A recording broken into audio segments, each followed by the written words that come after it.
नमस्कार, आप देख रहे हैं द लोक नीति और मैं शशांक तिवारी आपका स्वागत करता हूं।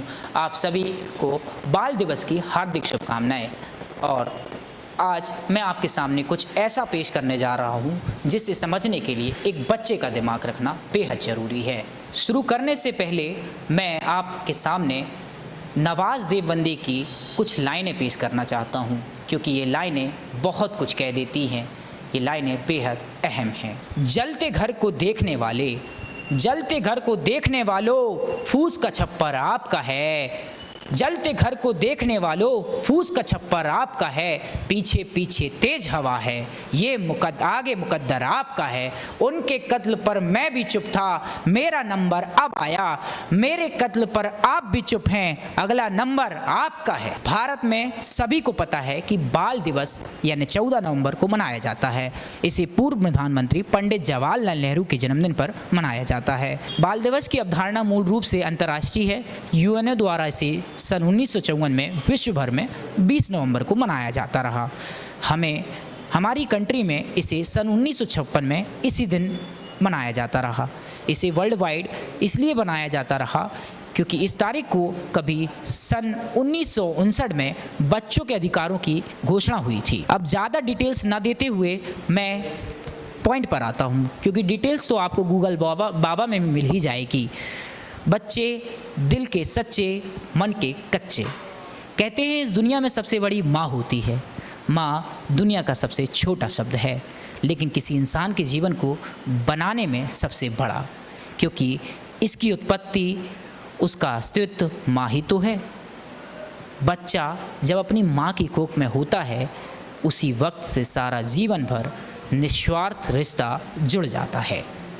जी हाँ, आज हम उसी बच्चे की बात कर रहे हैं जो बच्चा अपनी नन्ही नन्ही आँखों से इस दुनिया को देखना स्टार्ट करता है। दुनिया देखी गोल नहीं है ना, दुनिया देखी ना साहब, गोल नहीं है ना साहब, सब गोलमाल है। जब बच्चा नन्हे नन्हे कदमों के साथ ज़िंदगी की राहों में बढ़ता है तो वह बहुत कुछ देखता है। शुरू के 5-6 साल तो समझ ही नहीं आता कि भाई साहब किस प्लेनेट में आ गए हैं, लेकिन धीरे धीरे दुनिया को दिल्ली के धुंधले धुएं के समान देखना चालू कर देता है। फिर उन बच्चों को धीरे धीरे समाज की कई असमानताओं में बांट दिया जाता है, क्योंकि जाति रंग भेद अभी समाज से गया नहीं है। समस्या तो असल में यह है कि समाज की कभी भी सही ढंग से परिभाषित नहीं किया गया। समाज यदि हम आसान भाषा में समझें, शब्दों में समझें, तो हमारे आसपास रह रहे लोग, we the people of India, लेकिन इसकी ज़मीनी हकीकत आपके सामने है। भारत में आज जब चिल्ड्रन डे है तो लोग, जाहिर सी बात है, चिल्ड्रन डे पर लोग सेल्फी स्टेटस डालेंगे, बात करेंगे, अपने विचारों को लेकर आएंगे।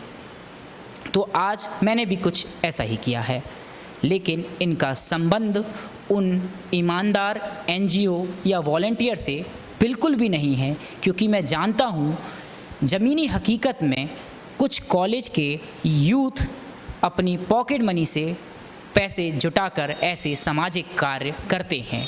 वे बेहद बेमिसाल हैं। आप सभी साथियों को सलाम। आप सभी समाज में बहुत अच्छा संदेश लगातार दे रहे हैं। तो इन सभी के बीच में मैं रहा हूँ और एक ह्यूमैनिटी ऑर्गेनाइजेशन से जुड़ा रहा हूँ, तो मेरा भी एक नज़रिया बन गया है। जब से बच्चों को देखता हूँ जो कभी खिलौने से नहीं खेले, उसे जो मिल गया वही खिलौना बन गया, उसको ही खिलौना बना लिया।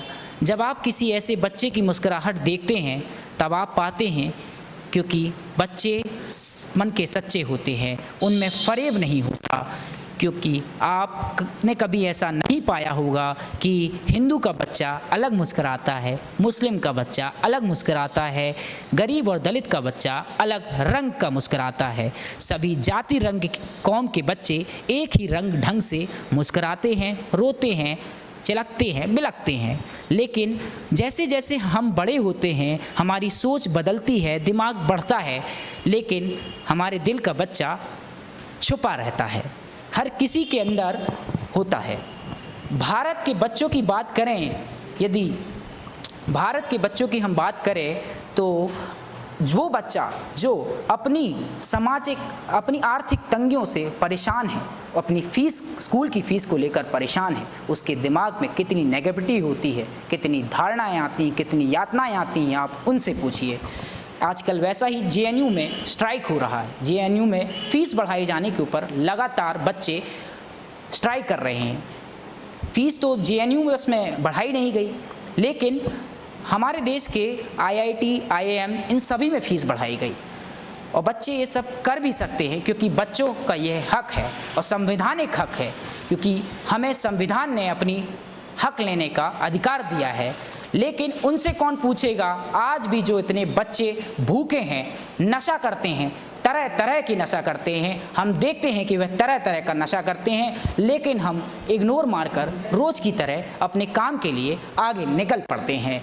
लेकिन वाकई सोचने पर मजबूर होना पड़ेगा, क्योंकि 2020 आने को है। भारत के पूर्व राष्ट्रपति डॉक्टर अब्दुल कलाम आज़ाद के सपनों का भारत आने को है, लेकिन क्या स्थितियां अभी साफ हुई हैं? क्या हम रोजगार की बात करें या ग्लोबल इंडेक्स की बात करें तो हमारी सरकार इन सभी आंकड़ों को दरकिनार कर अपनी कमियां छुपा लेती है।